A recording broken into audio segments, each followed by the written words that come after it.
Bonjour. Alors aujourd'hui, nous allons évoquer deux des ordonnances du 22 septembre 2017, qu'on appelle communément les ordonnances Macron, qui ont profondément modifié les relations collectives dans l'entreprise. La première ordonnance, elle vise à renforcer la négociation collective et on va voir qu'elle vise à promouvoir la conclusion d'accords d'entreprise dans toutes les entreprises, y compris les plus petites. La deuxième ordonnance, quant à elle, elle propose une nouvelle organisation du dialogue social et économique en fusionnant les anciennes institutions représentatives du personnel pour en créer une nouvelle, le Conseil social et économique. Le constat qui a été fait avant ces ordonnances, c'est qu'il y a 4% seulement des entreprises de moins de 50 salariés qui disposent d'un délégué syndical. 2 tiers seulement lorsqu'elles ont un effectif entre 50 et 300 salariés. Et pas toutes les entreprises de plus de 300 salariés disposent d'un délégué syndical. Alors pourquoi c'est important de disposer d'un délégué syndical? Je ne veux pas empiéter sur ce qu'on va dire après, mais essentiellement le délégué syndical, c'est celui avec qui l'employeur conclut un accord d'entreprise. Donc il fallait résoudre ce problème. Et le problème est d'autant plus criant que les entreprises de moins de 50 salariés sont celles qui embauchent plus de la moitié de la population française. Donc vous voyez bien que la problématique, c'est qu'il est extrêmement difficile d'établir un dialogue social quand l'employeur n'a aucun interlocuteur, puisque là, en réalité, il s'agit d'un véritable monologue. Et d'autre part, il est périlleux de vouloir promouvoir l'accord d'entreprise si la moitié de la population française travaille dans une entreprise dans laquelle il est impossible, juridiquement, de conclure cet accord d'entreprise. Donc les objectifs des ordonnances Macron, elles sont exposées dans les rapports qui ont été remis au président au même temps que les ordonnances. Et parmi ces objectifs, on en a essentiellement 4. Le premier, c'est de trouver des solutions pragmatiques pour les petites entreprises. Également, et ça on va voir que ça ne se fait pas toujours en faveur des salariés, mais il faut permettre d'anticiper le plus en amont possible les difficultés qui peuvent surgir pour une entreprise donnée. Et pour que ces ordonnances ne soient pas complètement unilatérales, il a également été prévu d'octroyer aux salariés de nouveaux droits et de nouvelles protections. Alors comme on l'a vu en matière de licenciement, ces nouveaux droits, par exemple, lorsqu'il s'agit des barèmes d'indemnisation des licenciements, certes, c'est un nouveau droit, c'est-à-dire que le salarié a la certitude d'obtenir une indemnisation qui se situera entre un plancher et un plafond, mais néanmoins, il faut bien reconnaître que le plafond, il est assez vite, enfin, il est peu généreux, on va dire. Donc, vous voyez que ces nouveaux droits sont pas toujours en faveur des salariés. Et enfin, le dernier objectif que nous ne traiterons pas dans le cadre des 2 vidéos suivantes, c'est les nouvelles garanties aux délégués syndicaux et aux élus du personnel. Ce qu'il faut comprendre, c'est que pour un employeur, c'est parfois très difficile d'évaluer les délégués syndicaux ou les élus du personnel. Pourquoi? Parce qu'il y a certains salariés, qu'on appelle les salariés protégés, puisqu'ils disposent d'un mandat, et qui consacrent en fait toute leur activité à leur mandat électif. Parce que, à l'heure actuelle, on peut être membre du comité d'entreprise, membre du CHSCT, et vous voyez bien que dans certaines entreprises, il y a des salariés qui finalement ne travaillent plus à l'activité productive de l'entreprise, mais consacrent l'intégralité de leur temps à leurs mandats électifs. Et vous voyez que pour l'employeur, c'est très délicat d'évaluer la progression de carrière de ce type de salariés. Ce qui fait que ça a généré un contentieux assez important où les salariés protégés s'estiment victimes d'une discrimination dans l'évolution de leur carrière, qui se matérialise d'ailleurs presque mathématiquement lorsqu'on voit l'évolution de leur rémunération par rapport à l'évolution de la rémunération des autres salariés qui ont été embauchés au même moment. Et ça donne lieu à un contentieux assez important où les salariés protégés demandent à faire reconnaître cette discrimination dans l'évolution de carrière et demandent évidemment un rattrapage de salaire qui leur est généralement octroyé par les juges, le juge prud'homal. Et les ordonnances Macron ont eu pour objectif de valoriser les carrières des salariés protégés et de notamment favoriser la conclusion d'accords d'entreprise en ce sens. Donc, il faut espérer que ce type d'accords vont permettre de mieux prendre en compte les mandats électifs exercés par les salariés. Et il y a une autre mesure des ordonnances Macron qui est assez, peut-être un peu brutale, enfin en tout cas qui a été critiquée et qui limite à 3 mandats successifs les mandats des salariés protégés, des délégués syndicaux ou des élus du personnel. Donc comme les élections ont lieu tous les 4 ans dans l'entreprise, vous voyez qu'un salarié protégé ne peut l'être que pour 3 mandats successifs, c'est-à-dire pendant 12 ans. Et au terme des 12 ans, il ne peut plus avoir un mandat électif. Alors, c'est une bonne chose au sens où ça permet un renouvellement des institutions représentatives du personnel. En même temps, ça a été décrié car il y a des salariés qui s'investissent véritablement dans leurs fonctions électives, dans leur mandat, et quelque part, au bout de 12 ans, ils seront obligés de ne plus pouvoir exercer ces mandats en raison de la limite qui leur est imposée, et donc il faudra à nouveau former de nouveaux salariés protégés. Ce qui est un peu ironique, c'est qu'on applique ça aux salariés protégés, mais le monde politique s'est bien gardé, lui, de s'imposer 3 mandats successifs à l'Assemblée nationale ou au Sénat. Venons-en maintenant à la première ordonnance, celle qui est relative au renforcement de la négociation collective. Cette ordonnance, elle a essentiellement pour objet de préciser, de définir comment s'articulent les différentes normes en droit du travail, en partant de la plus haute, la loi, jusqu'à la plus basse, qui est l'accord d'entreprise ou même l'accord d'établissement. Donc, les 3 grandes idées, c'est de voir comment l'accord de branche, qui est signé pour toute la branche d'activité, s'articule avec un accord d'entreprise. On va voir également qu'il y a une articulation à faire entre l'accord d'entreprise et le contrat de travail. Parce que le contrat de travail peut prévoir dans ses clauses des avantages différents de l'accord d'entreprise. Lequel des deux applique-t-on dans ce cas-là? Et enfin, comme vous l'avez compris, l'objectif de cette première ordonnance, c'était de favoriser la conclusion des accords d'entreprise. Revenons donc à la première problématique.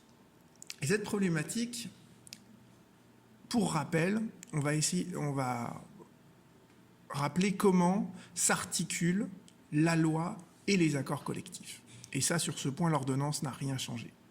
Et on verra ensuite que la loi a apporté certaines innovations entre l'accord de branche et l'accord d'entreprise.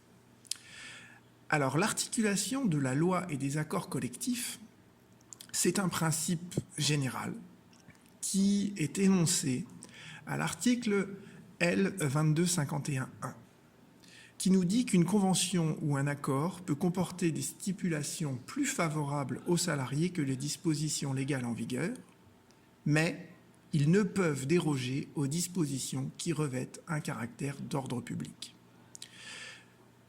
Comment traduire ça en termes clairs?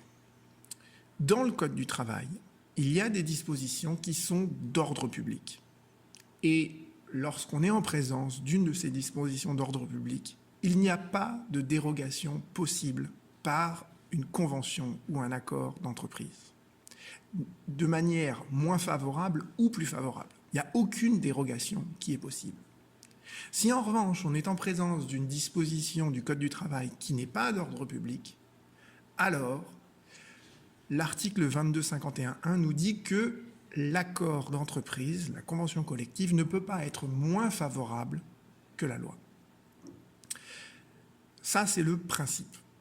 Il faut bien comprendre que les dispositions qui sont d'ordre public dans le Code du travail, elles se réduisent un peu comme une peau de chagrin, c'est-à-dire qu'il y en a de moins en moins, parce que l'on veut favoriser la conclusion d'accords d'entreprise et parce qu'on pense que l'accord d'entreprise, c'est ce qui permet aux partenaires sociaux de définir la norme qui est la plus adaptée à une branche d'activité ou à une entreprise. Alors, cet article 2251.1, il a été interprété dans la jurisprudence par ce qu'on appelle le principe de faveur. Et le principe de faveur, il est énoncé de la manière suivante dans la jurisprudence de la Cour de cassation. S'il y a un concours entre des dispositions légales, c'est-à-dire les dispositions du Code du travail, et des stipulations conventionnelles, les avantages qui sont ainsi créés ne peuvent pas se cumuler. C'est-à-dire que si l'indemnité de licenciement elle est prévue par le Code du travail et qu'une convention collective prévoit également une indemnité de licenciement, vous n'allez pas pouvoir bénéficier de l'indemnité légale de licenciement et également de l'indemnité conventionnelle de licenciement. Il faut choisir l'une ou l'autre. Et on prendra, nous dit la Cour de cassation et nous rappelle également le Code du travail, celle qui est plus favorable. Donc si l'indemnité conventionnelle de licenciement est plus favorable que l'indemnité légale, on appliquera la convention collective et réciproquement si c'est la loi qui est plus favorable.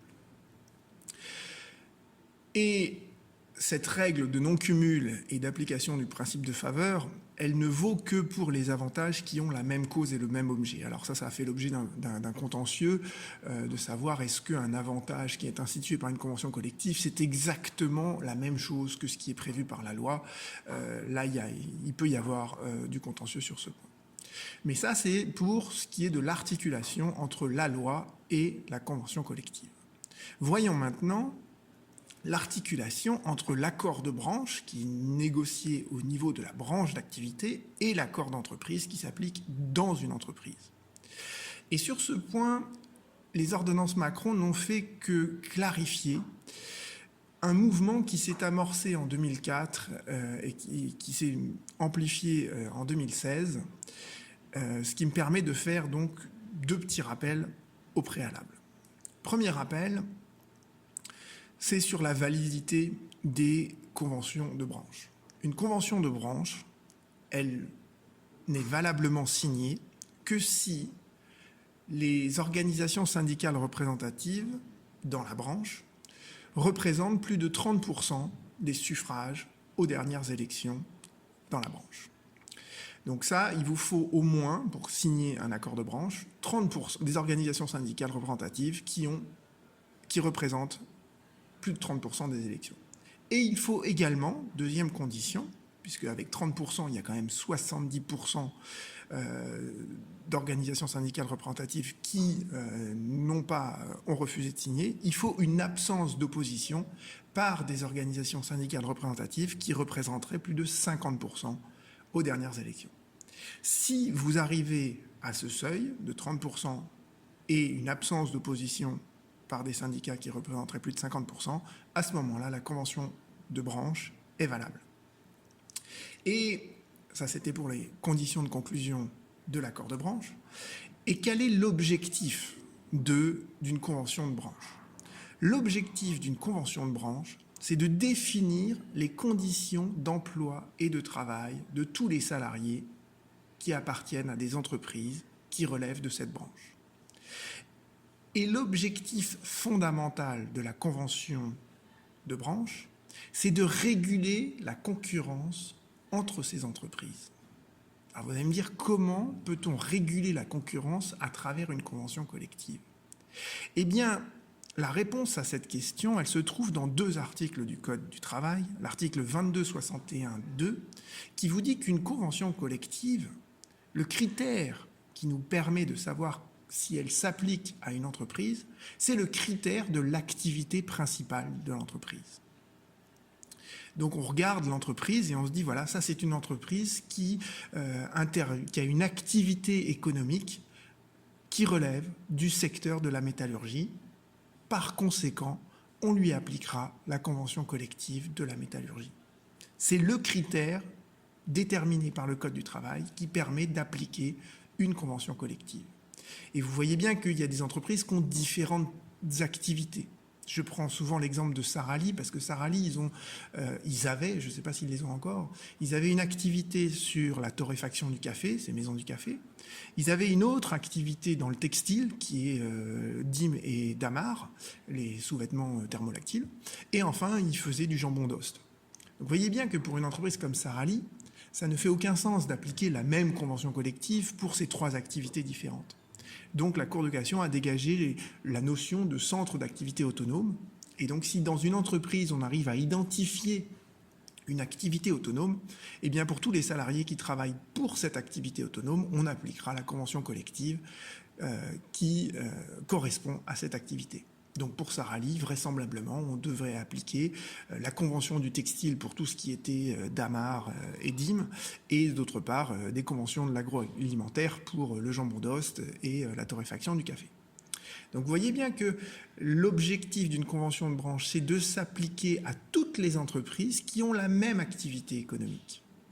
Et autre point très important qui est précisé par l'article 22.32.5.2, c'est que les conventions de branche, elles ont une dimension nationale. Ce qui veut dire que dans une convention de branche, vous allez instituer des droits et des obligations à l'employeur et aux salariés qui s'appliquent à toutes les entreprises en France qui exercent la même activité économique. Donc vous voyez bien qu'il y a bien un rôle de régulation de la concurrence grâce à la convention collective de branche. C'est-à-dire qu'une convention collective de branche dans la métallurgie qui impose aux salariés une clause de non-concurrence ou une clause de mobilité, elle s'appliquera pour tous les salariés de la métallurgie. Et une entreprise ne pourra pas faire du dumping social en concluant en prévoyant des avantages ou des obligations à la charge des salariés qui seraient contraires à la convention collective de branche. Alors, ça c'est vrai dans le principe, et ça a été précisé dans l'article 22.53.1, qui vous dit que la convention collective de branche, elle définit les conditions d'emploi et de travail et les garanties qui sont applicables dans les matières suivantes. Et là, il y a une liste de 13 matières dans lesquelles la convention collective définit les garanties applicables. Et ce que l'article 22.53.1 termine par un alinéa qui vous dit que dans ces matières, la convention collective de branche, elle prévaut toujours sur les accords d'entreprise qui se situent en dessous, quelle que soit la date à laquelle les accords d'entreprise ont été conclus. Qu'ils aient été conclus avant, mais même s'ils ont été conclus après. C'est-à-dire qu'un employeur qui, avec des organisations syndicales, voudrait faire un accord d'entreprise, qui voudrait déroger à l'accord de branche après que la conclusion de l'accord de branche a eu lieu, ne pourrait pas le faire. D'accord ? Donc ça, vous voyez que ce sont ce qu'on appelle le domaine verrouillé par la loi. Cette énumération de 13 cas différents, elle est limitative. Et dans ces 13 cas, les stipulations de la convention de branche prévalent systématiquement sur l'accord d'entreprise. Alors, qu'est-ce qu'il y a dans ces 13, dans cette énumération de 13 cas différents? Vous avez, et c'est juste un résumé, essentiellement les classifications d'emploi, savoir à quel moment on devient ouvrier, maître, contremaître, cadre. Évidemment, les salaires minima conventionnels qui correspondent à cette classification. Vous avez également ce qu'on appelle la protection sociale complémentaire, c'est-à-dire en fait toutes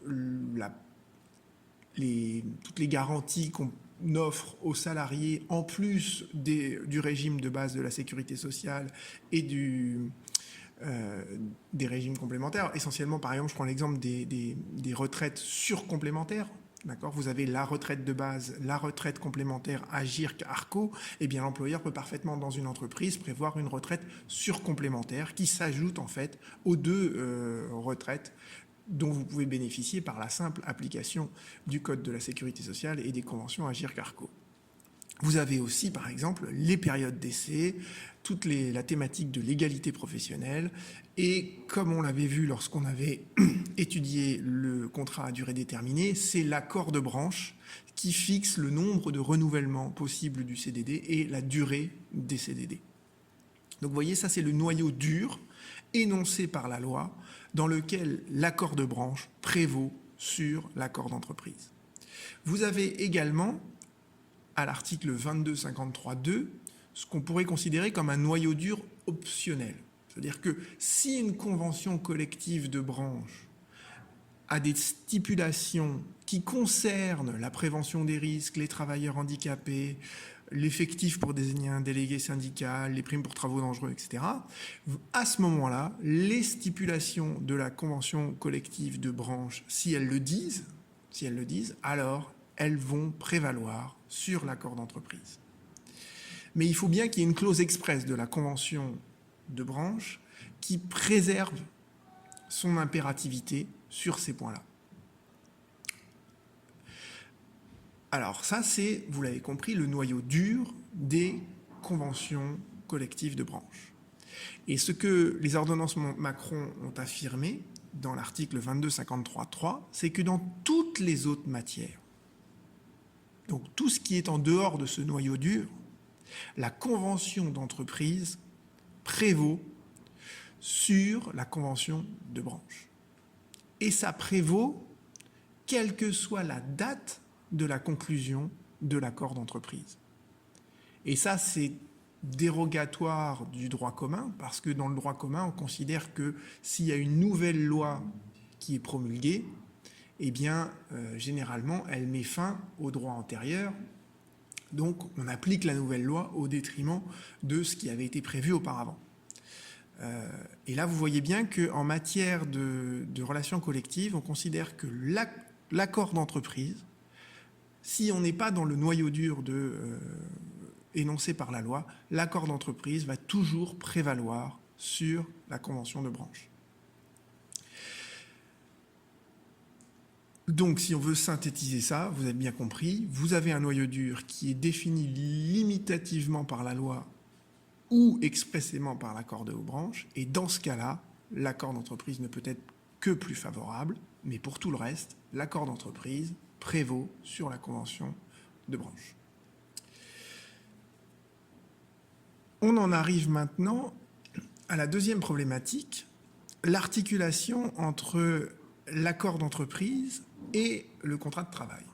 Alors là, cette articulation, elle se fait selon un schéma classique du principe et de l'exception. Le principe, c'est quand tout va bien, et on va voir que l'exception, c'est quand tout risque éventuellement d'aller mal. Et on va voir que ce risque, il s'est étendu progressivement.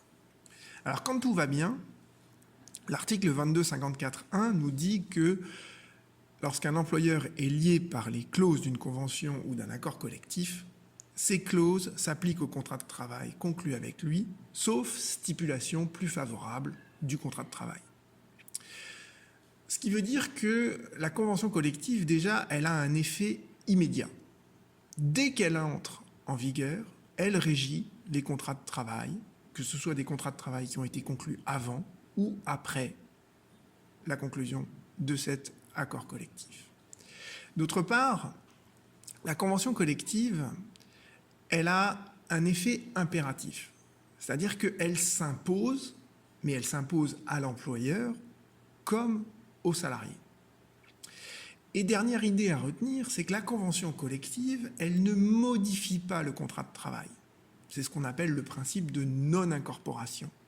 Elle s'applique au contrat de travail, mais elle ne s'incorpore pas dans le contrat de travail, elle ne devient pas une partie intégrante du contrat de travail.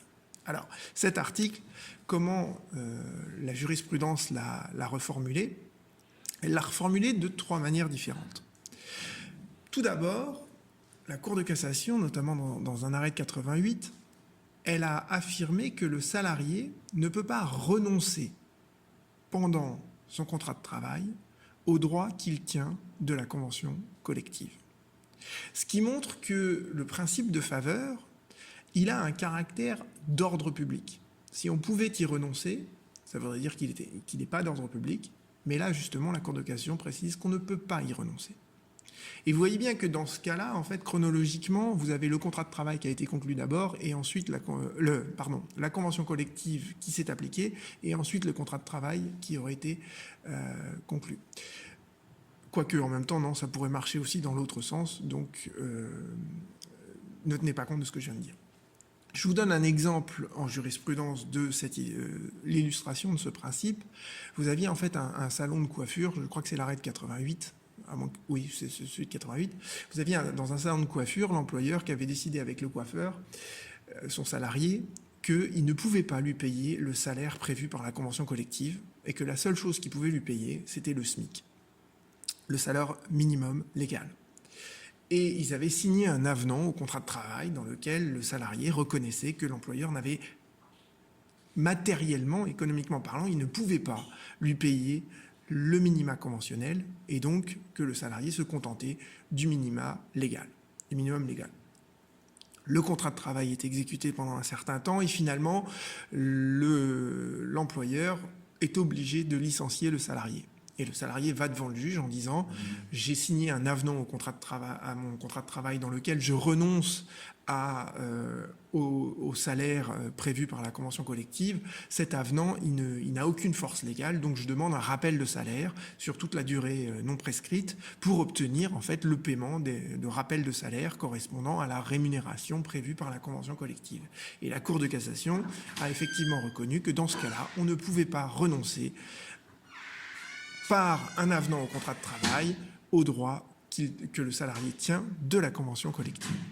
La Cour de cassation a reformulé le principe de faveur d'une deuxième manière en disant que dès leur entrée en vigueur, les dispositions plus favorables de la convention collective se substituent de plein droit au contrat de travail.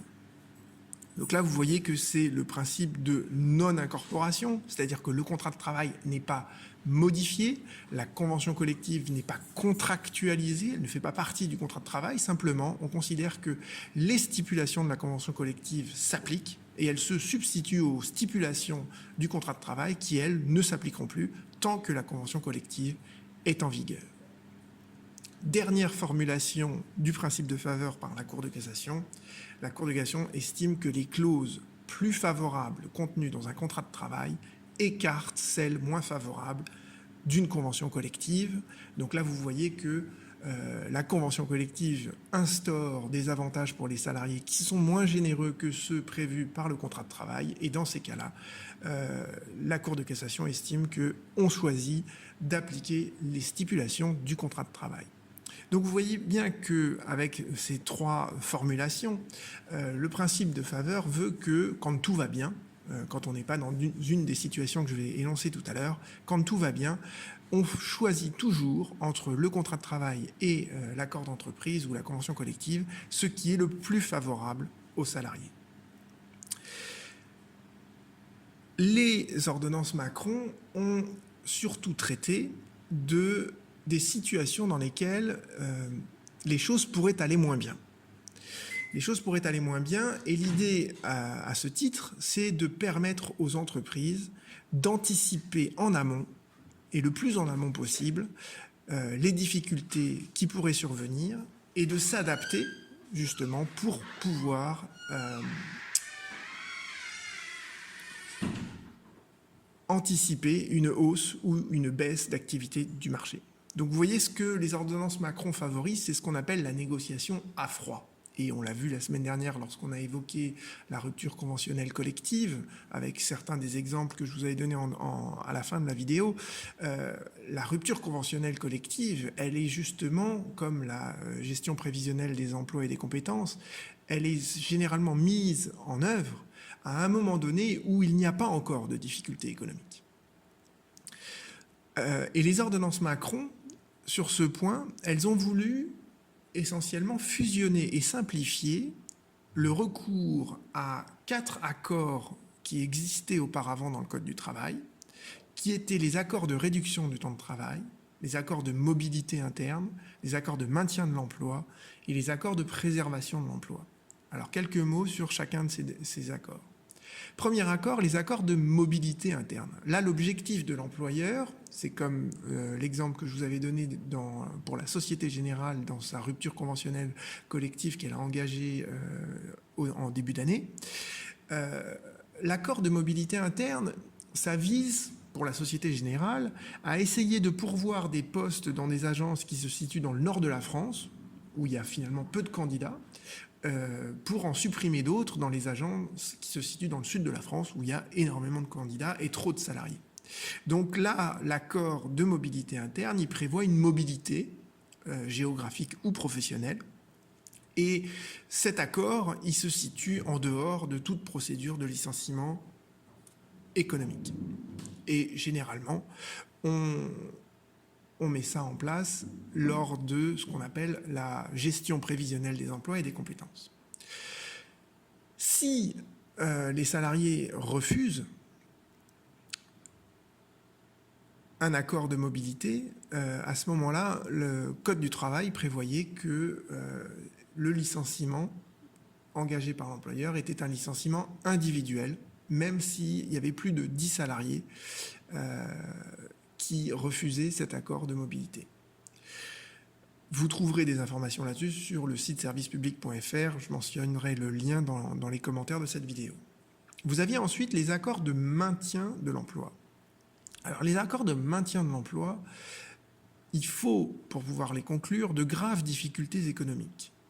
Et si l'employeur fait face à de graves difficultés économiques, il peut conclure un accord d'entreprise avec les organisations syndicales représentatives pour aménager le temps de travail et les rémunérations. Alors, évidemment, dans ce cas-là, vous vous doutez bien que soit on augmente le temps de travail sans augmenter la rémunération, soit on diminue les rémunérations, mais dans ces accords-là, les salariés ne sont bien évidemment pas gagnants.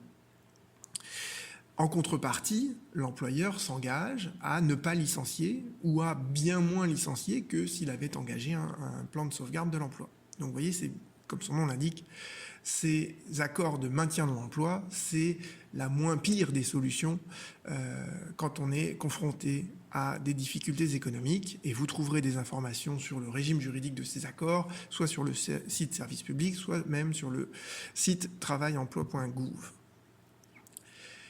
Et vous avez ensuite ce qui a été mis en place par une loi Macron d'août 2015, les accords de préservation ou de développement de l'emploi.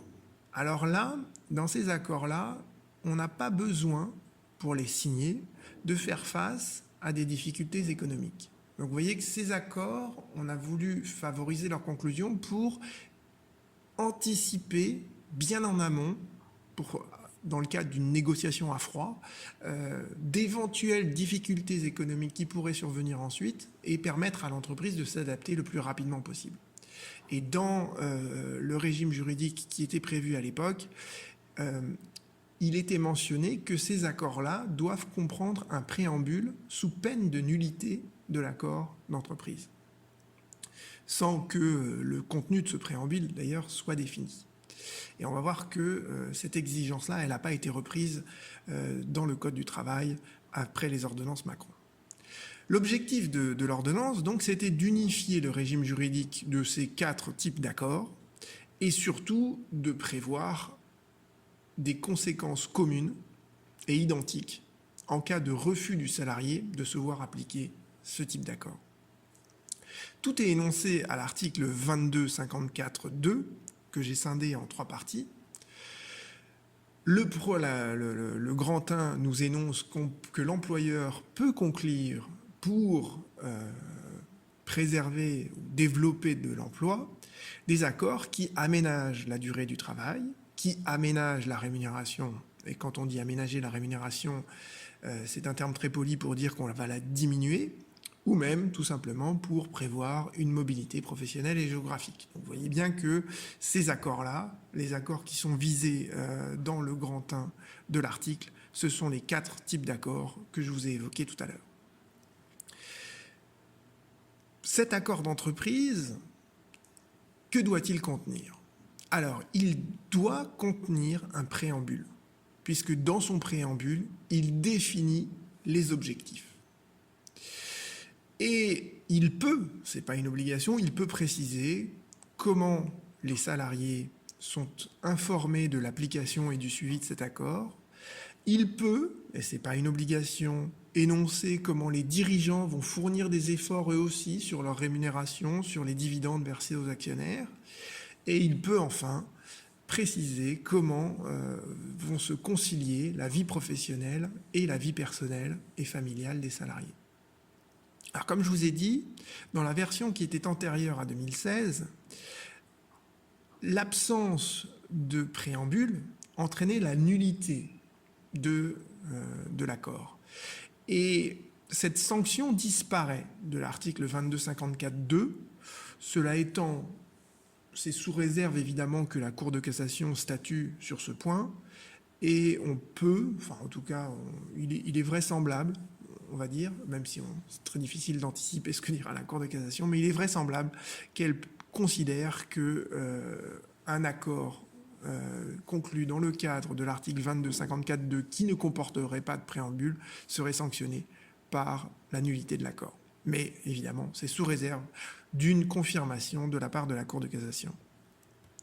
Donc ça, c'est sur ce que l'accord d'entreprise doit contenir. Maintenant, quelles sont les conséquences de cet accord? Et c'est énoncé dans le troisièmement de l'article 2254.2. Les stipulations de l'accord, elles se substituent de plein droit aux clauses du contrat de travail qui sont contraires ou incompatibles avec cet accord. Autrement dit, si dans l'accord, on prévoit une baisse de la rémunération des salariés, eh bien, le salarié ne peut pas dire « je veux qu'on m'applique mon contrat de travail qui prévoit une rémunération plus avantageuse ».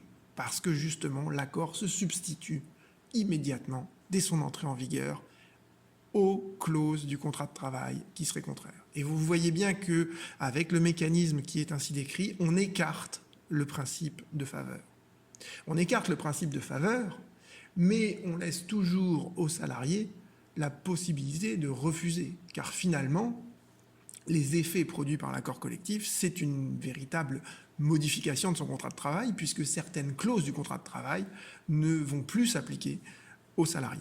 Donc le salarié peut refuser de se voir appliquer cet accord conclu dans le cadre de l'article 2254.2. Alors, s'il peut refuser, comment doit-il refuser? Et c'est ce que nous précise le quatrièmement de l'article, c'est que le salarié, il a un délai assez restreint pour refuser, et c'est surtout à lui de faire connaître son refus à l'employeur. Ce qui veut dire que le silence du salarié pendant 1 mois vaut acceptation de l'application de l'accord et de la paralysie des clauses de son contrat de travail qui seraient plus généreuses. Vous voyez bien que ça, c'est une entorse, une véritable entorse au droit des contrats du Code civil, où le silence ne vaut jamais acceptation. Et c'est également une entorse au principe qui a été révélé par la Cour de cassation dans l'arrêt Raquin de 87 qu'on avait déjà vu, où on vous dit que le silence gardé par le salarié ne vaut jamais acceptation de la modification de son contrat de travail. Donc là, dans le cas précis de l'article 2254.2, on vous dit que le silence du salarié vaut acceptation au bout d'un délai de 1 mois. Et ce qui est problématique également dans ce quatrièmement de l'article, c'est que le délai, il n'y a pas de point précis à partir duquel il est décompté. On vous dit, c'est à compter du moment où l'employeur a communiqué dans l'entreprise sur l'existence et le contenu de l'accord. Voyez ?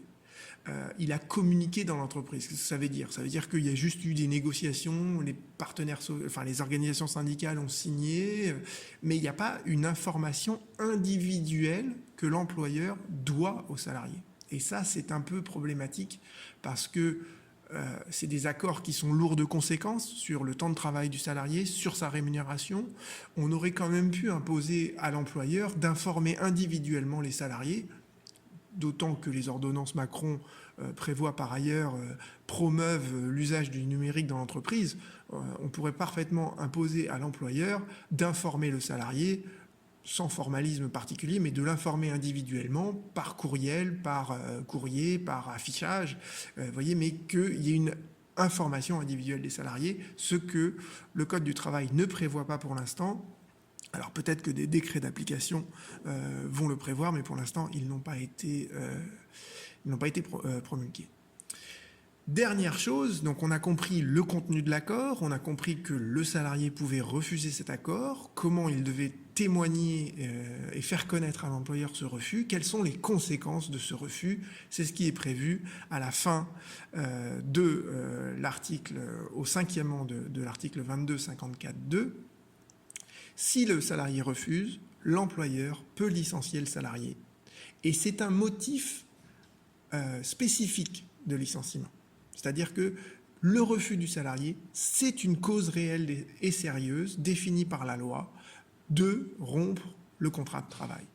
Et dans ce cas-là, le salarié pourra bénéficier de toute une série d'articles qui sont mentionnés à la fin du 5e, qui sont, pour l'article 1232.2, c'est l'entretien préalable, 1232.6, c'est la lettre de licenciement par lettre recommandée, 1234.1, c'est le préavis et l'indemnité compensatrice si il n'a pas été effectué, 1234.19, c'est le certificat de travail, et 1234.20, c'est le solde de tout compte. Voilà ce que le salarié peut obtenir dans le cadre de ce licenciement qui repose nécessairement sur une cause réelle et sérieuse, cette cause réelle et sérieuse étant le refus du salarié.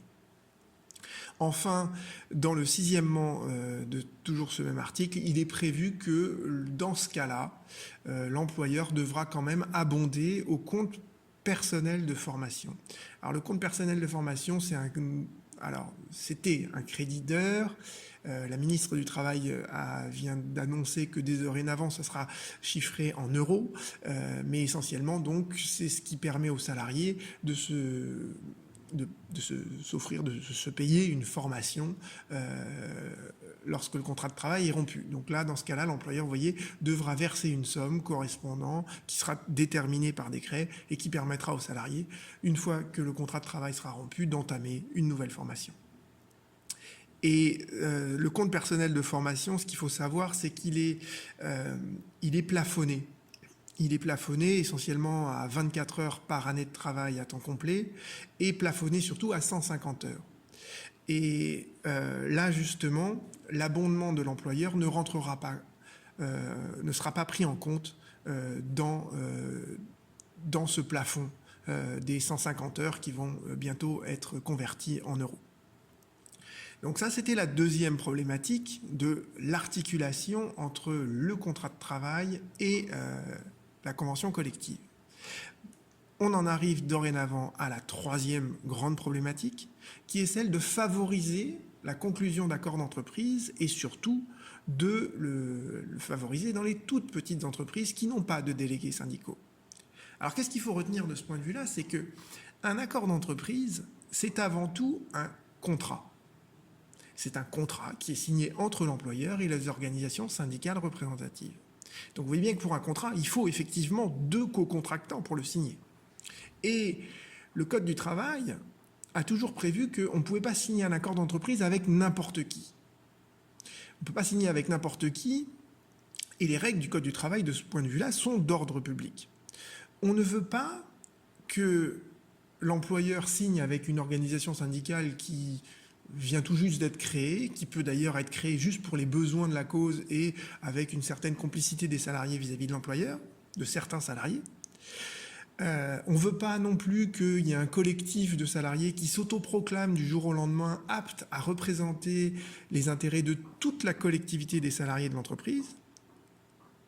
Et donc, le Code du travail a prévu un certain nombre de règles pour se garantir que l'employeur conclut avec des organisations syndicales qui sont représentatives. Représentatives, c'est-à-dire qui reflètent bien la volonté des salariés. Alors, vous avez, comme je vous l'ai dit, comme c'est souvent le cas en droit, un cas classique, c'est lorsque l'on conclut un accord d'entreprise avec un délégué syndical. Mais vous avez des entreprises, et on a vu au début qu'il y avait beaucoup d'entreprises dans lesquelles il n'y avait pas de délégué syndical, donc vous avez une exception qui, dans les faits, malheureusement, est quasiment aussi fréquente que le cas classique. L'exception, c'est lorsqu'on conclut un accord d'entreprise sans délégué syndical. Et sur ce point, les ordonnances Macron ont facilité la conclusion de ce type d'accord. Alors, revenons au cas classique, la conclusion d'un accord d'entreprise avec un délégué syndical. L'article 22.32.16 du Code du travail nous dit que l'accord d'entreprise, il est bien négocié entre l'employeur et les organisations syndicales représentatives. Et l'article 22.32.17 nous dit que chaque organisation représentative est représentée par son délégué syndical. Donc déjà, la première idée à retenir, c'est que la négociation collective dans l'entreprise, elle ne se fait pas avec l'employeur et le comité d'entreprise, qui est devenu le comité social et économique. Et de la même manière, l'employeur, il ne négocie pas avec un délégué du personnel, qui de toute manière n'existe plus depuis les ordonnances. Donc vous voyez bien que les organisations syndicales représentatives, elles ont le monopole de la négociation collective dans l'entreprise. Et ce principe, il est énoncé à l'article 22.32.16 que vous voyez là. Il est également énoncé à un autre article du Code du travail, l'article 22.31.1, qui vous dit la même chose. La convention ou l'accord est conclu entre, d'une part, un ou une plusieurs organisations syndicales des salariés représentatives dans le champ d'application de la convention ou de l'accord, et d'autre part, une ou plusieurs organisations syndicales d'employeurs. Alors, maintenant que vous avez compris le principe, il y a deux questions auxquelles on va tâcher de répondre. La première question, c'est qu'est-ce qui fait légalement que l'on considère qu'une organisation syndicale est représentative? Et ça, depuis 2008, il y a eu un profond bouleversement sur ce point. Et deuxième question qui découle de la première, comment l'organisation syndicale représentative va désigner un délégué syndical? Revenons à la première question. Qu'est-ce qui fait qu'une organisation syndicale est représentative? Et le bouleversement, je vous ai dit, il a eu lieu avec une loi du 20 août 2008. Et la loi du 28 août 2008, elle est venue poser deux grands principes. Le premier principe, c'est les critères de représentativité. Et ces critères, ils ont évolué par rapport au droit antérieur. Et d'autre part, la loi de 2008, elle est venue préciser la représentativité d'un syndicat aux différents niveaux de négociation. Parce que vous avez bien compris qu'on peut négocier au niveau de l'établissement, au niveau de l'entreprise, au niveau du groupe, quand l'entreprise appartient à un groupe, au niveau de la branche, et même encore au-delà, au niveau des accords nationaux interprofessionnels. Et la loi de 2008, elle a posé ce qu'on appelle une règle de concordance. Et cette règle de concordance, qu'est-ce que ça signifie? Ça veut dire qu'on exerce une prérogative syndicale à un niveau de négociation donné, qui peut être, comme je vous l'ai dit, l'entreprise, l'établissement, le groupe, la branche ou l'accord interprofessionnel. Et la règle de concordance veut que pour pouvoir négocier à un niveau donné, il faut être représentatif à ce niveau précisément. Pas au niveau supérieur, pas au niveau inférieur, à ce niveau exactement. Et on va voir que les critères de représentatif ne sont pas les mêmes aux différents niveaux. Pourquoi? Parce que, tout simplement, plus on monte dans cette hiérarchie des accords collectifs, et plus c'est difficile d'avoir des seuils de suffrage importants. Alors, quels sont les critères de la représentativité d'abord? Les critères de la représentativité, ils sont énoncés à l'article 21.21.1. Et pour pouvoir être représentatif, vous devez déjà, de base, répondre à tous les critères cumulatifs qui sont énoncés dans cet article. Le respect des valeurs républicaines, auparavant, c'était l'attitude patriotique sous l'occupation. Mais comme c'est devenu désuet, la loi de 2008 a dit il faut le respect des valeurs républicaines. Alors ça, en fait, ça fait écho à un contentieux qui était le contentieux des syndicats FN Police et FN Pénitentiaire, sur lesquels la Cour de cassation a statué en 98. Et en 98, la Cour de cassation a dit on ne peut pas créer un syndicat qui prône le racisme. Ce syndicat, il ne peut pas s'exprimer au nom de salariés, parce qu'un syndicat qui défend des valeurs qui sont contraires aux valeurs républicaines, c'est une association de la loi de 1901 si vous voulez, mais ça ne peut jamais s'exprimer au nom des salariés. Et donc ça n'aura aucune prérogative pour signer un accord d'entreprise avec l'employeur. Vous avez le deuxième critère qui est le critère de l'indépendance. Alors l'indépendance, c'est bien évidemment l'indépendance vis-à-vis de l'employeur.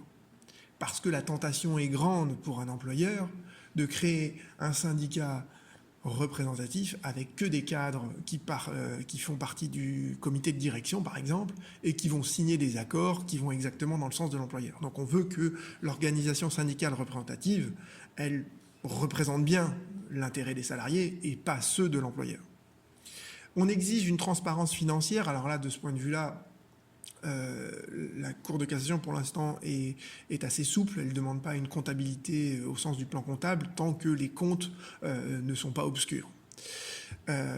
On demande également une ancienneté minimale de 2 ans. Alors là, l'idée derrière ça, c'est qu'il faut une certaine existence qui nous prouve que le syndicat n'a pas été créé juste pour les besoins de la signature d'un accord collectif. Donc s'il existe depuis 2 ans, on estime que voilà, il a fait ses preuves d'existence dans le temps. Donc c'est pas un phénomène éphémère et transitoire. Et donc par conséquent, on lui permet de conclure un accord collectif s'il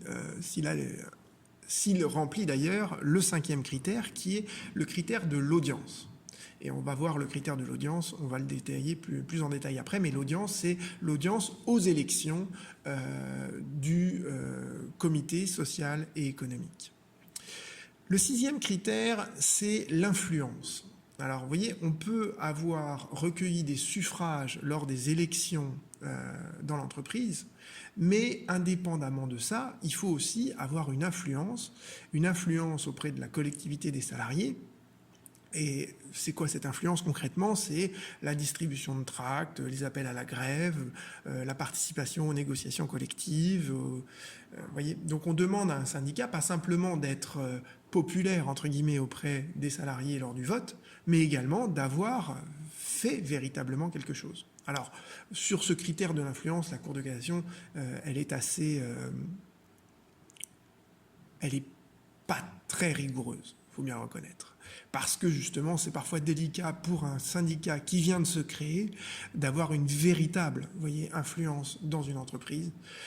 Au-delà d'une distribution de tracts, parfois c'est difficile pour un syndicat qui n'est pas représentatif de participer aux négociations, par exemple. Et enfin, le dernier critère, c'est le critère du nombre d'adhérents et de cotisations. Là aussi, la Cour de cassation est très indulgente parce qu'on a un problème de faible syndicalisation en France. Donc, il faut quand même qu'il y ait un certain nombre d'adhérents et un certain nombre de cotisations, mais d'une certaine manière, ce critère, il n'a jamais été dirimant pour reconnaître la représentativité d'un syndicat. Alors ça, c'est les 7 critères, et on va revenir maintenant sur le critère de l'audience. Le critère de l'audience, au niveau de l'entreprise, c'est l'article 21.22.1 qui nous précise qu'une organisation syndicale, elle est représentative si elle parvient à franchir le seuil de 10% des suffrages aux élections du comité social et économique. Alors ça, cette règle, elle a été posée en 2008 et ça a été une véritable révolution. Une révolution, pourquoi? Parce que de 1966 à 2008, c'était une autre règle qui s'appliquait, une règle de la représentativité présumée. Et on considérait que tout syndicat professionnel qui est affilié à une organisation représentative au niveau national est d'emblée et automatiquement considéré comme représentatif dans l'entreprise. Donc vous voyez, il suffisait de créer un syndicat et de s'affilier à la CGT, à la CFDT, à FO, à la CFTC ou à la CGC, et automatiquement, vous étiez considéré comme représentatif dans l'entreprise. Et ce système de la représentativité présumée, elle avait 2 inconvénients majeurs. Le premier inconvénient, c'est que vous aviez des syndicats dans l'entreprise que l'on considérait comme représentatifs alors qu'ils n'avaient aucune légitimité dans l'entreprise. Et ces syndicats représentatifs, ils pouvaient conclure des accords d'entreprise alors qu'ils ne reflétaient absolument pas le collectif des salariés de cette entreprise. Simplement, ils étaient affiliés à la CGT qui, au niveau national, était représentatif. Voyez ? Et l'autre inconvénient qui d'ailleurs découle de cette représentativité présumée, c'est que le syndicat, finalement, n'avait même pas à se préoccuper réellement de sa représentativité dans l'entreprise et de l'adéquation de ses propositions avec celles des salariés de l'entreprise. Donc vous voyez qu'on avait une négociation dans l'entreprise qui était faite avec des organisations syndicales qui pouvaient être totalement déconnectées des préoccupations des salariés. Et donc, pour mettre fin à ce système, on a dit dorénavant, pour être représentatif dans l'entreprise, il faut que les salariés votent pour vous. Et ils votent au moins à plus de 10%. Parce qu'en dessous de 10%, vous n'êtes représentatif de personne dans l'entreprise. D'accord ? Alors, vous voyez que cette réforme, son objectif premier, c'était que les grands syndicats, ou que les syndicats créés dans les entreprises, se préoccupent réellement des attentes particulières des salariés. Et vous voyez aussi que cette loi de 2008, elle a favorisé en fait l'émergence de ce qu'on appelle les syndicats maison. C'est-à-dire que dorénavant, un petit collectif de salariés peut créer un syndicat dans l'entreprise et avoir des scores aux élections professionnelles qui sont beaucoup plus importants que les scores des grands syndicats comme la CGT, la CFTC, etc. Tout simplement, pourquoi ? Parce que les salariés qui ont créé ce syndicat maison, qui est propre à l'entreprise, ils ont derrière eux l'adhésion de nombreux salariés de l'entreprise. Donc la loi de 2008, elle a favorisé en fait ce type d'émergence de nouveaux syndicats qui ne sont pas nécessairement reliés ou affiliés à des grandes confédérations syndicales. Ça, c'est la négociation, la représentativité au niveau de l'entreprise. Qu'est-ce qui se passe quand on va au niveau du groupe ? Au niveau du groupe, vous voyez, un groupe comme Total, comme EDF, eh bien, il est composé de plusieurs établissements, de plusieurs entreprises. Eh bien, pour savoir qui est représentatif au niveau du groupe, pour signer les accords de groupe, eh bien, on fait la somme des résultats dans les différentes entreprises et établissements du groupe. Qu'est-ce qui se passe au-delà ? Alors, au-delà, vous avez la représentativité au niveau de la branche. Comme je vous expliquais tout à l'heure, la branche, ça concerne une activité économique sur la France entière. Vous avez les accords, au-delà de la branche, vous avez les accords nationaux et les accords interprofessionnels. Et donc, pour ces deux types d'accords, le Code du travail prévoit le même seuil, qui est un seuil de 8% des suffrages exprimés lors des dernières élections. 8%, et pourquoi pas 10%? Pourquoi ? Parce que plus, justement, on monte au niveau de la branche et de l'accord national et interprofessionnel, plus c'est difficile d'arriver à ces 10%. Donc on a fixé un seuil qui était moins important. Que se passe-t-il pour les entreprises qui ont moins de 11 salariés ? Si vous avez moins de 11 salariés, a priori, vous n'avez pas à mettre en place un comité social et économique, donc l'employeur n'a pas à organiser d'élections. Donc, qu'est-ce qui permet, vous voyez, d'avoir une organisation syndicale représentative dans une entreprise qui a moins de 11 salariés ? Alors, dans l'entreprise elle-même, le problème ne se pose pas nécessairement, mais c'est au niveau de la branche, vous voyez. Si vous avez une activité dans laquelle toutes les entreprises ont moins de 11 salariés, il faut quand même pouvoir signer un accord de branche. Donc il faut bien qu'il y ait des organisations syndicales représentatives au niveau de la branche. Et qu'est-ce qu'on fait dans ce cas-là ? Eh bien, le Code du travail prévoit qu'il y a un scrutin qui est organisé de manière nationale et pour lesquels il y a un vote électronique auquel, malheureusement, il y a très très peu de salariés qui participent, puisque en 2017, vous voyez qu'il y avait à peine 7% des salariés de ces petites entreprises qui ont voté à ces élections. Un mot maintenant sur les syndicats représentatifs au niveau national et interprofessionnel. Donc vous avez en fait deux arrêtés, un arrêté de 2013 et un arrêté de 2017, qui ont recensé en fait la représentativité des organisations syndicales au niveau national et interprofessionnel. Et vous voyez que de 2013 à 2017, il y a eu un gros changement. C'est-à-dire que la CGT, en 2013, elle avait 30% des voix, et elle était le premier syndicat représentatif au niveau interprofessionnel. Et elle s'est fait doubler par la CFDT en 2017, qui devient le premier syndicat avec 30% des voix.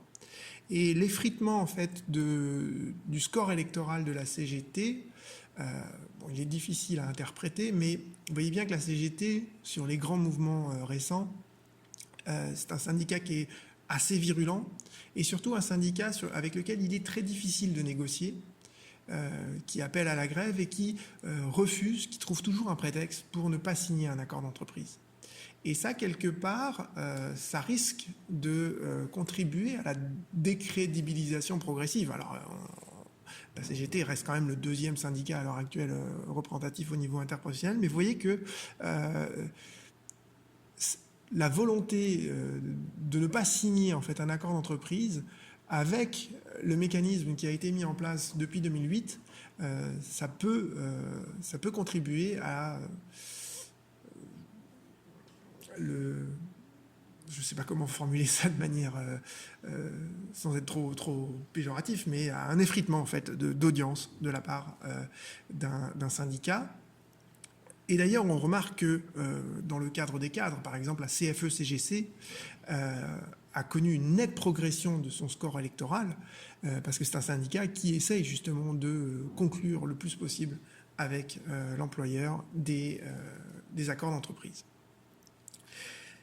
La mise en place de la loi de 2008, elle a mis un certain temps, évidemment, à monter en charge, parce que vous voyez qu'on crée des nouvelles règles en 2008, mais comme les élections se font tous les 4 ans, ce n'est qu'en 2013 qu'on peut voir les premiers résultats et en 2017 qu'on voit les seconds. Et à l'heure actuelle, on a les premiers véritables résultats en termes de représentativité des syndicats au niveau de chaque branche. Et là, on a eu une grande surprise en 2017, c'est que avec ce mécanisme de la loi de 2008, il y a certaines grandes confédérations syndicales qui sont devenues totalement absentes de certaines branches. Par exemple, la CFDT n'est plus représentative dans la branche des assistants maternels, alors que sous le système antérieur de 2008, elle était forcément représentative. La CGT, par exemple, n'est plus représentative dans les établissements scolaires privés. Ou encore la CFTC dans les hôtels, cafés, restaurants. Donc vous voyez que la loi de 2008, on commence à voir quels sont les effets qu'elle peut avoir, et notamment, elle peut avoir des effets au niveau des branches où les interlocuteurs des employeurs ne seront plus les mêmes, et il y aura désormais certains absents auxquels on n'aurait jamais pensé avant 2008. Donc ça, c'était pour vous expliquer ce qu'est une organisation syndicale représentative au niveau de l'entreprise, au niveau du groupe, au niveau de la branche. Comment et pourquoi l'organisation syndicale représentative va-t-elle désigner un délégué syndical dans l'entreprise? Alors, pour répondre à cette question, il faut regarder les entreprises qui ont plus de 50 salariés. Et dans ce cas-là, on vous dit que l'organisation syndicale représentative, elle constitue dans l'entreprise une section syndicale. Et, pour faire simple, elle désigne un délégué syndical pour la représenter auprès de l'employeur. Alors, en principe, elle ne doit désigner un délégué syndical que parmi les candidats aux élections professionnelles. Mais la Cour de cassation a atténué cette condition, ce qui fait qu'on peut même désigner un délégué syndical qui n'aurait pas été candidat aux élections professionnelles. Bon, ça c'est un point un peu technique sur lequel on n'est pas obligé de s'attarder. Dans une entreprise de plus de 50 salariés, le nombre de délégués syndicaux est calculé pour chaque section syndicale, est calculé en fonction de l'effectif des salariés. Donc si vous êtes entre 50 et 1000 salariés, vous avez le droit à un délégué par section syndicale. Ça ne veut pas dire un délégué pour toutes les sections syndicales, c'est un par section syndicale. Donc si, lors de l'élection, vous avez vu émerger 3 organisations syndicales représentatives, elles ont chacune le droit à un délégué syndical, donc vous aurez 3 délégués syndicaux dans l'entreprise. Si en revanche, il n'y a qu'une seule organisation syndicale qui est représentative, alors il n'y aura qu'un seul délégué syndical dans l'entreprise. D'accord ? Que se passe-t-il maintenant dans les entreprises qui ont moins de 50 salariés? Alors là, la règle n'est pas tout à fait la même. Quand on a moins de 50 salariés, le syndicat représentatif peut désigner un membre de la délégation du personnel au comité social et économique comme délégué syndical. Donc là, vous voyez, le syndicat représentatif va choisir un membre du CSE pour être le délégué syndical. Donc ça, c'est comment on désigne un délégué syndical. Maintenant, l'employeur, il va conclure avec le ou les délégués syndicaux, un accord d'entreprise. Et le principe fondamental qu'il faut retenir, c'est celui de l'article 22.32.12. Dans l'entreprise, pour pouvoir signer un accord d'entreprise, il faut que les délégués syndicaux qui signent avec l'employeur représentent plus de 50% des suffrages exprimés.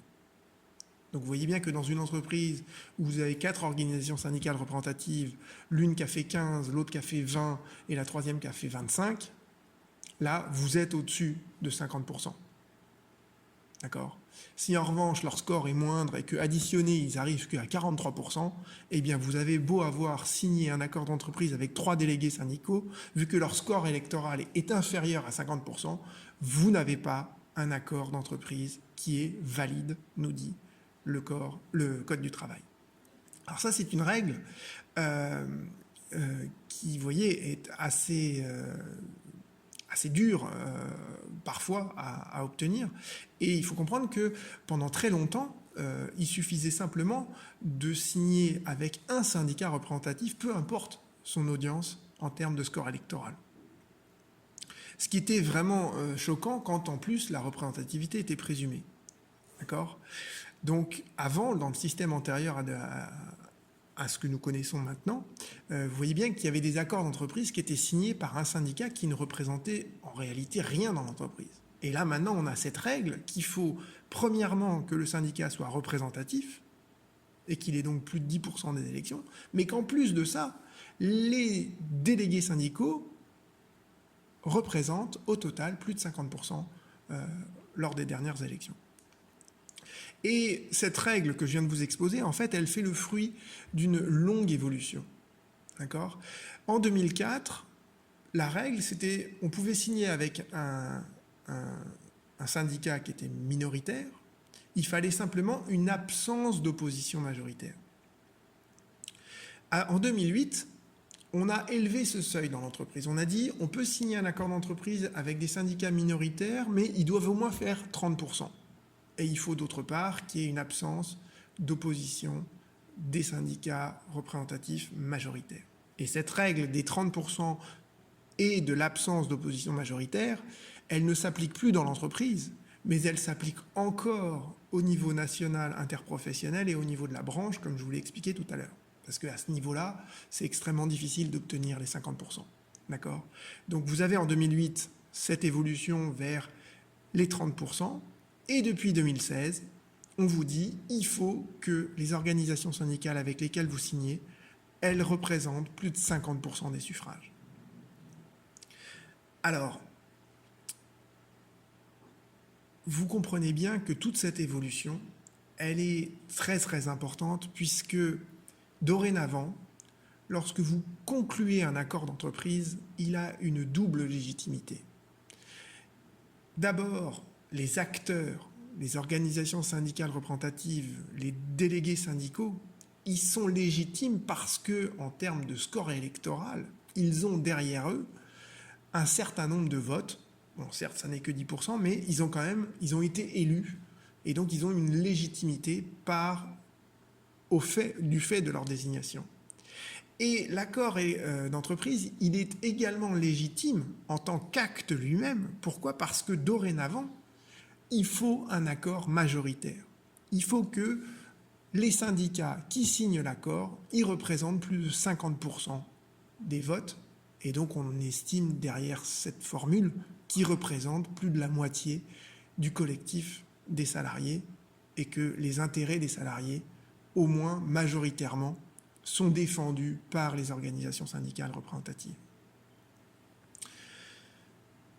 Et cette double légitimité, je ne peux pas malheureusement, dans le cadre de cette vidéo, vous en expliquer toutes les conséquences, mais gardez en tête par exemple qu'en matière d'égalité, ça a eu des conséquences très importantes. La Cour de cassation considère que dorénavant, par exemple, si l'accord d'entreprise crée une disparité de traitement entre deux catégories de salariés dans l'entreprise, entre les ouvriers d'un côté et les cadres de l'autre, eh bien, cette disparité de traitement, elle est légitime. Et ce n'est pas une entorse au principe d'égalité. Pourquoi ? Parce que les partenaires sociaux ont conclu cet accord à des conditions que je viens de vous déterminer. Et si cet accord a été conclu, c'est qu'il représente plus de 50% des suffrages et que par conséquent les organisations syndicales représentatives ont véritablement défini dans l'entreprise ce qu'ils considéraient être comme des différences de situation ou des situations comparables. Je vous donne un exemple très concret parce que là ça devient très théorique, mais vous avez par exemple un contentieux dans les caisses primaires d'assurance maladie. Dans les caisses primaires d'assurance maladie, vous avez des accords d'entreprise qui prévoient que l'indemnité de repas lorsque les agents sont en déplacement, elle est plus généreuse pour le directeur de la CPAM et les très hauts cadres de la CPAM, elle est plus généreuse que celle des simples employés. Et donc il y a des syndicats qui sont allés devant les juges en disant mais c'est inadmissible qu'un accord d'entreprise puisse instaurer une différence de plateau repas, voyez, pour les employés et les directeurs de CPAM. Parce que quand le directeur et des employés sont en déplacement, se nourrir, c'est un besoin qui est le même pour tout le monde. Il n'y a aucune raison qu'il y en ait un qui ait un plateau surchargé avec du saumon, du foie gras, etc., alors que les autres doivent se contenter de manger des endives. Donc les organisations syndicales ont voulu contester cet accord d'entreprise qui crée une disparité de traitement, vous le voyez bien, entre ce qui est réservé aux cadres dirigeants et ce qui est octroyé aux employés. Et la Cour de cassation a considéré que voilà, les organisations syndicales représentatives avaient conclu un accord d'entreprise sur ce point et qu'elles avaient clairement dissocié la situation du directeur de la CPAM de celle des employés, parce que les sujétions auxquelles sont soumis le directeur ne sont pas les mêmes que celles des employés, et que par conséquent, on peut traiter différemment deux situations qui, quand on le regarde de loin, pourraient paraître absolument identiques. Donc vous voyez bien que ces règles que je viens de vous expliquer, elles ont eu des répercussions, et elles ont encore des répercussions en termes d'égalité, par exemple, du principe d'égalité, mais sur énormément de domaines qu'on est en train de découvrir progressivement au travers de la jurisprudence de la Cour de cassation. Alors, vous avez compris la règle. Maintenant, il y a une exception. Il y a une exception à cette règle qui est énoncée dans l'article 2232-12. Et cette exception, c'est lorsque vous n'avez pas réussi à franchir le seuil de 50%, mais que vous avez quand même réussi à conclure un accord avec des organisations syndicales qui ont un score qui est supérieur à 30%. Vous voyez bien que dans cette situation-là, on veut favoriser la validité de l'accord d'entreprise, parce que finalement, il y a quand même 30% des organisations syndicales qui étaient favorables à ce qui était proposé et négocié avec l'employeur. Donc dans ces cas-là, comme il y a une certaine défiance du législateur vis-à-vis des organisations syndicales en France, que l'on suspecte, parfois à juste titre, mais parfois à tort, de refuser de signer, comme par exemple la CGT, d'accord ? On veut permettre quand même que l'accord d'entreprise soit valide, et donc dans ces cas-là, on fait comme si les autres organisations syndicales représentatives n'avaient pas leur mot à dire, et on va directement devant les salariés pour les consulter et obtenir leur approbation à la majorité des suffrages exprimés. C'est-à-dire qu'on organise un référendum dans l'entreprise, et si jamais plus de la moitié des salariés sont favorables à l'accord d'entreprise, alors les deux éléments combinés, les 30% plus la majorité des salariés, font que l'accord devient valide.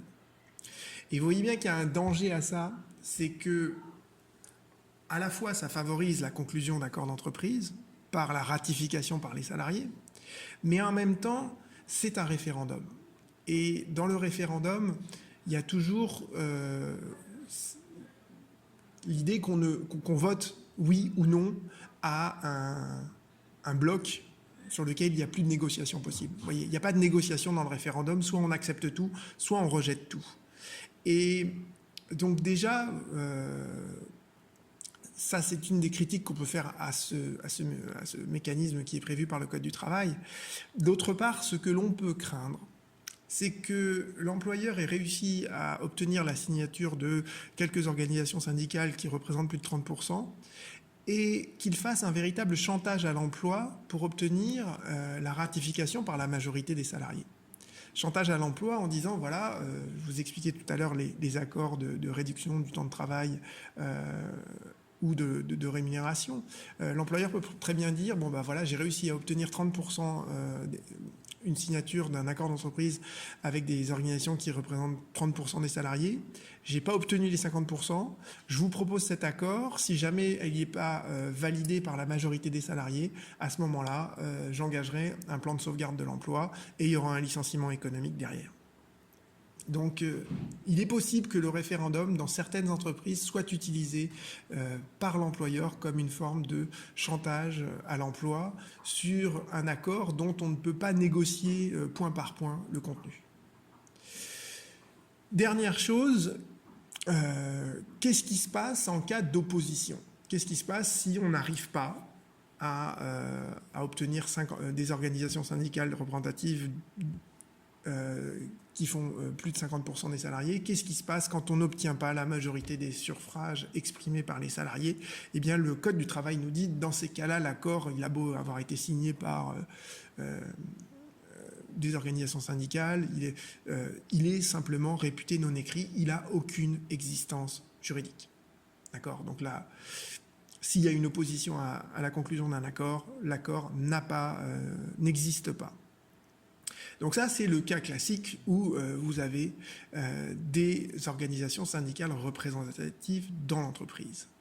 Voyons maintenant pour les entreprises qui n'ont pas de délégué syndical et qui font moins de 11 salariés. Alors, les deux conditions paraissent un peu redondantes parce que si vous êtes dans une entreprise qui a moins de 11 salariés, ça veut dire qu'en fait, elle en a 10, parce qu'on ne coupe pas les salariés en morceaux. Donc si vous êtes à 10 salariés, vous n'avez pas besoin de mettre en place un comité social et économique. Si vous n'avez donc pas besoin de mettre en place un comité social et économique, vous n'avez pas besoin d'organiser des élections. Et donc forcément, vous ne pouvez pas avoir de délégué syndical. Et donc il n'y a personne dans ce type d'entreprise de moins de 11 salariés pour représenter le salarié. Alors la règle qui est là, qui est énoncée dans le Code du travail, c'est que comme l'employeur n'a personne pour signer un accord d'entreprise, il peut, de manière unilatérale, proposer un accord aux salariés. Et donc, on est dans la logique du référendum. Mais vous voyez bien que là, comme il n'y a pas eu de négociation avec un délégué syndical auparavant, vu que c'est l'employeur qui, de manière totalement unilatérale, propose cet accord, il faut qu'il y ait une très forte adhésion des salariés à cet accord. Et donc, le Code du travail exige une majorité de 2/3. Ce qui veut dire que concrètement, il faut qu'il y ait 7 salariés qui aient voté pour, puisqu'on est dans une entreprise qui fait 10 salariés. D'accord ? Alors, vous avez les entreprises, les grandes entreprises, vous avez les toutes petites entreprises, et vous avez toute une frange d'entreprises qui se situe entre les deux. Et sur ce point, le Code du travail a également évolué. Vous avez des entreprises qui font entre 11 et 20 salariés, mais où il n'y a pas de membres élus au CSE. Alors normalement, vous voyez bien qu'à partir de 11 salariés, on doit créer un comité social et économique, mais il y a certaines entreprises qui tout simplement préfèrent fonctionner sans, Et dans ces cas-là, on leur applique tout simplement la même règle que pour les entreprises de moins de 11 salariés, c'est-à-dire que l'employeur propose aux salariés et ceux-ci valident l'accord avec une majorité de 2/3. Vous avez ensuite les entreprises entre 11 et 50 salariés où il n'y a pas de délégué syndical. Alors là, vous avez deux règles. Soit vous avez un salarié de l'entreprise qui est mandaté par une organisation syndicale qui est représentative au niveau de la branche, ou encore au-delà au niveau national et interprofessionnel. Et ce salarié, il est mandaté par une organisation syndicale représentative au niveau de la branche, il signe l'accord avec l'employeur, et cet accord, il est approuvé par la majorité des salariés. Donc vous voyez que la règle que je viens de vous expliquer là, on n'a pas de DS, mais on fait comme si on avait un DS parce qu'on a un salarié qui a été mandaté par une organisation syndicale représentative au niveau de la branche. Autre possibilité, vous avez un comité social et économique. L'idée est alors d'utiliser le comité social et économique comme un substitut de délégué syndical qui est absent de l'entreprise. C'est la raison pour laquelle il a été prévu par le Code du travail. Vous avez des membres qui sont titulaires du comité social et économique, mais vous n'avez pas de délégué syndical. Et donc, dans ce cas-là, on considère que le comité social et économique, les membres titulaires de ce comité qui représentent plus de 50% aux élections, peuvent signer l'accord avec l'employeur. Alors, pour comprendre ces deux cas de figure que je vous ai expliqués là, de la manière la plus claire possible, en fait, il faut faire une toute petite parenthèse sur l'ordonnance que je vous expliquerai la semaine prochaine, sur le conseil d'entreprise. D'accord ? L'ordonnance 1386, elle a créé le comité social et économique qui fusionne les délégués du personnel et le comité d'entreprise. D'accord ? Donc dorénavant, le CSE, il regroupe l'EDP et le CE. Et l'ordonnance 1386, elle a dit le comité social et économique, il peut, si un accord d'entreprise est conclu dans ce cas-là, il peut remplacer complètement le délégué syndical. Et à ce moment-là, le conseil social et économique, on va l'appeler le conseil d'entreprise. Et ce conseil d'entreprise, il aura le monopole de la signature des accords d'entreprise dans l'entreprise. D'accord ? Et donc vous voyez bien que dans ces cas-là, en fait, dans le cadre du conseil d'entreprise, c'est bien l'ancien comité social et économique qui va signer les accords, et non plus les délégués syndicaux. Et qu'est-ce qui est prévu dans le cadre du conseil d'entreprise ? Il est prévu que l'accord, il est valable si la majorité des membres du conseil qui ont recueilli plus de 50% des suffrages signent l'accord. À ce moment-là, l'accord est valide. Et vous voyez bien que cette règle de fonctionnement du conseil d'entreprise, on a essayé de le transposer dans les deux cas que je viens de vous expliquer. Dans les deux cas, et notamment le deuxième, où vous êtes dans une entreprise entre 11 et 50 salariés, il n'y a pas de conseil d'entreprise, mais on va faire en sorte que les membres du conseil social et économique soient considérés comme un conseil d'entreprise édulcoré pour les besoins de la conclusion d'un accord précis. Donc là, vous voyez, il y a exactement la même règle que pour le conseil d'entreprise. Le conseil d'entreprise vous dit la majorité des membres titulaires élus du conseil ayant recueilli plus de 50% des suffrages. Et si vous n'avez pas de conseil d'entreprise, on vous dit les membres titulaires du conseil social et économique qui représentent la majorité des suffrages aux dernières élections. Donc c'est la même règle. On fait jouer au comité social et économique le rôle que jouerait normalement le conseil d'entreprise. Dernier cas de figure, qu'est-ce qui se passe pour les entreprises qui ont plus de 50 salariés mais pas de délégués syndicaux ? Alors là, on reprend la même idée que pour le conseil d'entreprise édulcoré que je vous ai expliqué tout à l'heure. On prend les membres titulaires du conseil social et économique qui sont mandatés par une organisation représentative au niveau de la branche, et on veut l'approbation par la majorité des salariés. Ou et c'est le dernier cas de figure qui nous intéresse ici, s'il n'y a aucun membre du comité social et économique qui veut négocier, on choisit un simple salarié qui est mandaté par une organisation syndicale représentative au niveau de la branche, et à ce moment-là, on passe par référendum avec l'approbation des salariés. Donc vous voyez que dans les entreprises de plus de 50 salariés qui n'ont pas de délégué du personnel, soit on essaye d'obtenir la conclusion d'un accord avec les membres du Conseil social et économique et l'approbation des salariés, soit on prend un salarié mandaté par une organisation et à ce moment-là, on passe par le référendum. D'accord ? Alors dans tous les cas de figure que je viens de vous décrire, et notamment les cas dérogatoires, il y a toujours des exigences qui sont communes et qui sont affirmées à l'article 22, 32, 29. C'est que, d'abord, et ça rappelle d'ailleurs un des critères de la représentativité, dans tous les cas qu'on vient d'évoquer, il faut impérativement que le salarié mandaté, les membres titulaires du comité social et économique soient indépendants vis-à-vis de l'employeur. On ne veut pas d'accords d'entreprise qui soient bidons et qui ont été signés par des polichinelles. Il faut également, nous dit l'article, une élaboration conjointe du projet par les négociateurs, une concertation avec les salariés. Il ne faut pas simplement que ce soit négocié avec les membres du CSE et l'employeur sans que les salariés soient tenus au courant de l'évolution de ces négociations. Et il faut également que le salarié mandaté puisse, ou les membres titulaires du Conseil social et économique, puissent demander aux organisations syndicales représentatives au niveau de la branche de les conseiller et de les aider dans la négociation de cet accord collectif. Donc là, vous voyez bien qu'il n'y a pas d'organisation syndicale représentative lors de la négociation. Il n'y a pas de délégué syndical, donc on veut permettre aux personnes qui vont jouer le rôle de délégué syndical de pouvoir obtenir l'aide et les conseils d'une organisation syndicale représentative au niveau de la branche.